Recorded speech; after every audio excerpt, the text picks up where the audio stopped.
All right, in other news, U.S. President Donald Trump says a second aircraft carrier will soon head to West Asia, increasing military pressure on Iran as negotiations continue over the announced nuclear program. Help America is winning again. America is respected again. And perhaps most importantly, we are feared by the enemies all over the globe. They fear us. And, I don't like to say fear, but sometimes you have to have fear because that's the only thing that really will get the situation taken care of. We have a situation right now where we sent a very big carrier group to Iran. I'd love to see if we could make a deal. They've been difficult to make a deal. I thought we would have had a deal last time. They wish they did, and that's where we did Midnight Hammer. The president confirmed the deployment after visiting troops at the Fort Bragg, North Carolina. His remarks come as the administration weighs whether to take potential military action against Iran. Trump has also suggested that a change in power in Iran will be the best possible outcome. Well, it seems like that would be the best thing that could happen. For 47 years, they've been talking and talking and talking. In the meantime, we've lost a lot of lives while they talk, and legs blown off, arms blown off, faces blown off. So we'll see it out. If we could get it settled for once and for all, that would be good. In recent weeks, Trump has said his top priority is pushing Iran to further scale back its nuclear program. However, he indicated that nuclear restrictions alone would not be enough, suggesting that the United States is seeking broader concessions from Tehran. Israeli Prime Minister Benjamin Netanyahu traveled to Washington this week for meetings with Trump, has urged that any agreement with Iran include steps to neutralize its ballistic missile program and halt its funding of proxy groups, including Hamas and Hezbollah. Iran maintains that its nuclear program is intended for peaceful purposes. Before the June war, Iran had been enriching uranium to 60% purity, a short technical step away from weapons-grade levels.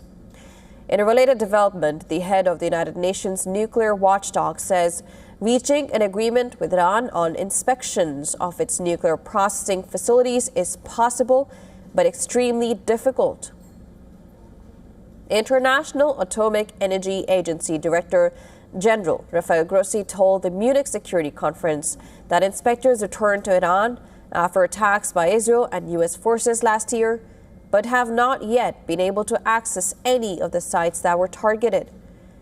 Also at the Munich conference, Reza Pahlavi, the exiled son of Iran's last shah, has said that his goal is for Iranians to elect a democratic government.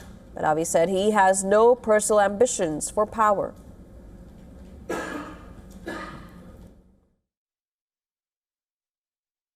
From the first day I started, I considered my mission in life to bring the country to a point that we can have that final referendum and the people elect their first democratic government in the future. That, to me, is the finish line and mission accomplished in life.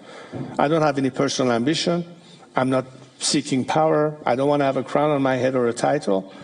But I think that they should look at me as a bridge to that destination and not the destination itself. U.S.-based Pahlavi, who has lived outside Iran since before his father was toppled in the 1979 Islamic Revolution, acknowledged that Iran's opposition remains fragmented and lacks a strong organized presence inside the country. On the sidelines of the conference, Ukrainian President Volodymyr Zelensky met with Pahlavi. According to Ukraine's presidential office, both men condemned cooperation between Russia and Iran, including the supply of Iranian Shahid drones to Russian forces and the licensing of their production. And for more on this, our correspondent Susan Tehrani sent us this report from New York. President Trump has confirmed that he is indeed sending the second U.S. aircraft carrier, the USS Gerald IV, to the Middle East to increase pressure on Iran as negotiations over its nuclear program stall. Trump said a change in power in Iran would be, quote, the best thing that could happen, and warned of serious consequences if Iran doesn't agree to a deal. The move comes as tensions is rising regionally. The Ford will join the USS Abraham Lincoln and other forces already activity in the Middle East region, signaling stronger U.S. military posture amid ongoing diplomatic efforts. Israeli Prime Minister Benjamin Netanyahu, who was just in Washington, has also pressed the United States to confront Iran's missile program as well as proxy activity. Susan Tehrani reporting from New York for WION World is One.